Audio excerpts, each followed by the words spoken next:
Perkenalkan, nama saya Ridwan Ibrahim, NPM 23011701119.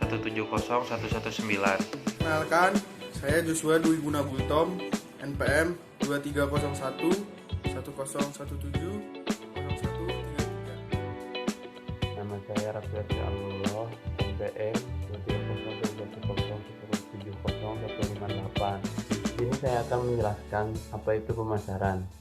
Pemasaran adalah langkah perusahaan untuk mengenalkan, menginformasikan produk dan jasanya ke target pasar. Menurut Kotler dan Armstrong pada tahun 2008, pemasaran adalah proses yang dirancang perusahaan agar mampu menciptakan nilai dan mendapatkan penghargaan dari nilai tersebut. Fungsi pemasaran sangatlah penting dalam perusahaan. Terus perusahaan bergantung pada pemasaran. Tanpa adanya permintaan yang masuk ke perusahaan, maka semua divisi dalam perusahaan tidak akan berfungsi. Terus yang kedua, ada pemasaran internasional. Apa itu pemasaran internasional? Pemasaran internasional adalah kegiatan pemasaran yang melewati batas negara yang meliputi aktivitas perdagangan internasional dan transaksinya. Menurut Gito Sudarmo pada tahun 2012, pemasaran internasional merupakan kegiatan pemasaran yang dilakukan antara negara dari belahan dunia yang satu dengan negara lain atau perusahaan domestik kepada perusahaan luar negeri. Tujuan utama perusahaan melakukan pemasaran internasional adalah untuk meningkatkan nilai penjualan yang berujung pada naiknya keuntungan yang diperoleh. Materi selanjutnya yaitu strategi pemasaran. Strategi pemasaran sangat membantu perusahaan untuk memposisikan produk mereka dan menentukan target produk yang akan dipasarkan kepada konsumen. Perusahaan yang tidak dapat memenuhi semua keinginan konsumen yang berbeda dapat menyiapkan strategi pemasaran dengan membagi konsumen ke beberapa kelompok. Strategi pemasaran bagian dari strategi yang kompleks di bidang pemasaran yang menyatu dan tujuannya untuk memberikan rancangan kegiatan divisi perusahaan sehingga mendapatkan sebuah pencapaian penjualan. Strategi dalam sebuah pemasaran dituntut mampu menyesuaikan dengan kondisi pasar atau konsumen yang ada. Strategi pemasaran yaitu pola pikir pemasaran yang dirancang untuk mencapai tujuan pemasaran perusahaan. Strategi pemasaran juga merupakan dasar yang direncanakan perusahaan dengan membagikan keunggulan bersaing dan berkelanjutan melalui pasar yang akan dimasukkan ke dalam program pemasaran yang dijadikan untuk melayani pasar sasaran tersebut. Ekspor dan perdagangan ikan gapi. Perdagangan di Indonesia terutama di Bekasi ini bersifat terbuka. Artinya kegiatan perdagangan ekspor ikan hias ini melibatkan negara lain sehingga ada kegiatan ekspor impor lainnya. Dalam kegiatan antar wilayah baik dalam maupun luar negeri perlu dilakukan pengawasan untuk mencegah masuk hama dan juga penyakit yang dapat mudah menyerang ikan. Oleh karena itu, perlu dilakukan tindakan karantina untuk ikan gapi yang akan diperdagangkan.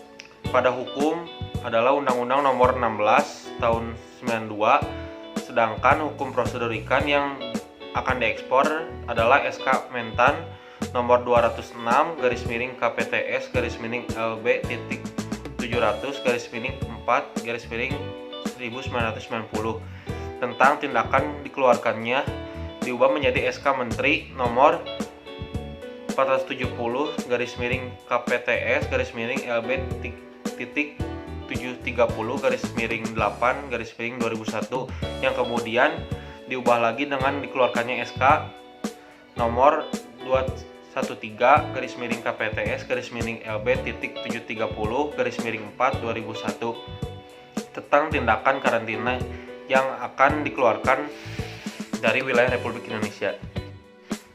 Dan ini merupakan prosedur karantina ikan terhadap lalu lintas media pembawa hama dan penyakit ikan ekspor dan keluar antar area. Bagi negara-negara berkembang seperti Indonesia, ekspor dapat banyak memberikan peluang dan kesempatan kerja yang dapat menghasilkan devisa yang digunakan untuk membayar berbagai produk luar negeri yang pada saat ini tidak dapat diproduksi dan juga teknologi yang tidak tersedia dalam negeri. Berikut merupakan prosedurnya. Nah, di sini saya akan menjelaskan keterlibatan produsen atau eksporter. Beberapa konsumen sangat perhatian pada beberapa produk atau merek. sangat tertarik untuk mencari informasi tentang suatu produk, namun tidak dengan konsumen yang lain untuk produk atau merek yang sama. Hal ini berhubungan dengan keterlibatan konsumen, di mana konsumen yang mempersepsikan bahwa sebuah produk secara pribadi memiliki konsekuensi yang relevan dikatakan lebih terlibat dan memiliki hubungan pribadi dengan produk tersebut. Sejalan dengan definisi tersebut, Solomon menyatakan bahwa keterlibatan konsumen sebagai tingkat persepsi dari kepentingan pribadi dan atau ketertarikan yang ditimbulkan oleh stimulus dengan situasi yang spesifik.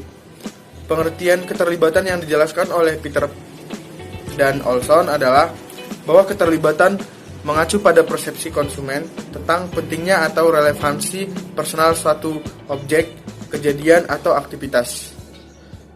Nah, bahkan Setiadi mengatakan bahwa keterlibatan adalah status motivasi yang menggerakkan serta mengarahkan proses kognitif dan perilaku konsumen pada saat mereka membuat keputusan. Definisi lain mengenai keterlibatan oleh Antil adalah tingkat dari kepentingan pribadi yang dirasakan dan atau minat yang dibangkitkan oleh stimulus di dalam situasi spesifik hingga jangkauan kehadirannya. Nah, berikutnya pengaruh keterlibatan konsumen terhadap proses pengambilan keputusan membeli. Sebelum membeli dan mengkonsumsi sesuatu, terlebih dahulu konsumen akan membuat keputusan mengenai produk apa yang akan dibutuhkan, kapan, bagaimana, dan di mana proses pembelian atau konsumsi itu akan terjadi. Atau dengan kata lain, diperlukan suatu proses pengambilan keputusan untuk membeli suatu barang atau jasa. Setiadi mengatakan bahwa pengambilan keputusan konsumen adalah proses pengintegrasian yang mengkombinasikan pengetahuan untuk mengevaluasi dua atau lebih perilaku alternatif dan memilih salah satu di antaranya. Hasil dari proses pengintegrasian ini adalah suatu pilihan atau choice yang disajikan secara kognitif sebagai keinginan berperilaku atau behavior intention. Selanjutnya dijelaskan bahwa pengambilan keputusan yang diambil oleh seseorang dapat disebut sebagai suatu pemecahan masalah.